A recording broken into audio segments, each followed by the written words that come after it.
what's the impact of stress? What's the impact of stress on you? So I'm going to give you a moment, 1 minute, to write down what's the impact on your body and your mind and your relationships. Body, mind, relationships of stress. Okay? Take a moment to write down the impact on you. How does it feel? What happens for you? How does it impact your connection, communication with others, whether at work or at home? You can write it down, or you can write it down first, and then we'll listen to the chat box. Okay, some beautiful sharing. So it makes you irritable. Thanks, Lily. Sarah says tightness and tension in muscles, sweating, heart palpitations, tightness in chest, fast thoughts, busy mind. Poor eating habits. Yep. Tired, cranky, can't be bothered. Yep. Totally get that. I get run down. Yes. And unwell. Yes. Confusion is a big one when we're in stress. What happens is we've got so much going on in our head that we can't find the pathway through, and actually stopping and pausing for a moment and noticing what's going on in our mind is a great way to come back to clarity. We think clarity means doing more and we'll get clarity, or writing things down sometimes can help us get clarity. But the most powerful way I support leaders and people to find clarity, even in a coaching session when they're getting really triggered or they're coming up against themselves in a big opportunity for a breakthrough, there's a big block there, then confusion can start to go around, because it's the ego or the identity that drives us into our stress doesn't want to be found out, doesn't want us to have that clarity. So it tries to keep us in that confusion. And what can help us if we just stop and pause and take a breath, if we're willing, then we can come back to ourselves and clarity. You'll find the answer is right there. Poor sleep, anxiety, low energy, so many impacts. Thank you for sharing your impacts. Upset, bad mood, blaming others, feeling tired, muscle tightness. And I love that you're so clear on what the impacts of your stress are. Lots and lots and lots and lots. Okay. Hardens me emotionally. Kirsten, what a great share. It hardens me emotionally and find that I'm not listening to my kids or worries. Yes. So I start to dig in. Yes. What I've discovered or experienced through this last 5 or so months is the first wave, when that came through, and Australia as a country, generally speaking, in my view, now this is a broad statement, but in my view, we kind of dug in and survived and like, we'll get through this. Yes. And we thought, yep, there's an end to this. And there was an end, wasn't there, in a few months. And we sort of came through it and it's like, okay, dust ourselves off and let's get back into life. And then now with this second wave, what's happening is that people, in my experience, are still trying to survive it. And when we try and survive it, survival state, stress state isn't sustainable. Like I said, when we get cut off in the car, we will grumble for a few minutes, but we'll come back to balance and back to a calmer state. That's healthy stress. But if we stayed in that stress place, that every time we drove the car, we would not be an effective driver and we make ourselves very unwell. Yes. So the body can't sustain stress, a chronic state of stress. It will start to break down and our mental state is impacted as well.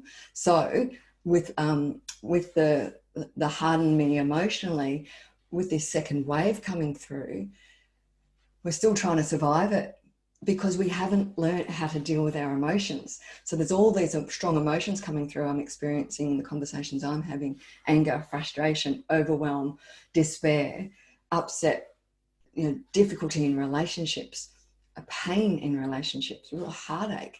And this experience is shining a light on some of those things that we haven't dealt with before, or we haven't allowed ourselves to experience and understand before, like our emotions.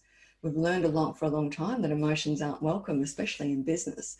And so we just push on and get on with things. What this experience now is telling us that we aren't equipped to deal with our emotions, and leaders aren't equipped to know, with the skills to know how to help others move through their emotional triggers.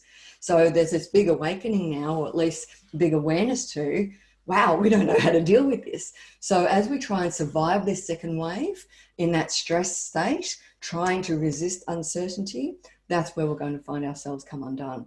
So this conversation is about helping you understand how to flow through uncertainty and, yes, feel stress, but come back to center. All right. If Georgia was here, she'd be giving me the 30-minute flag. So I'm just checking in on that time.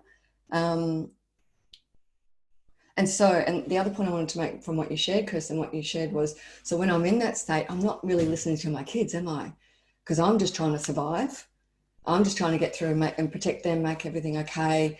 I'm worried about, everybody. I'm worried about health and well-being. I'm worried about our financial state. I'm worried for all of us, right? Because this is not specifically to you, but there's lots of those different elements for all of us. And so when we're in that, we're not present with our kids. We're not present with our partner.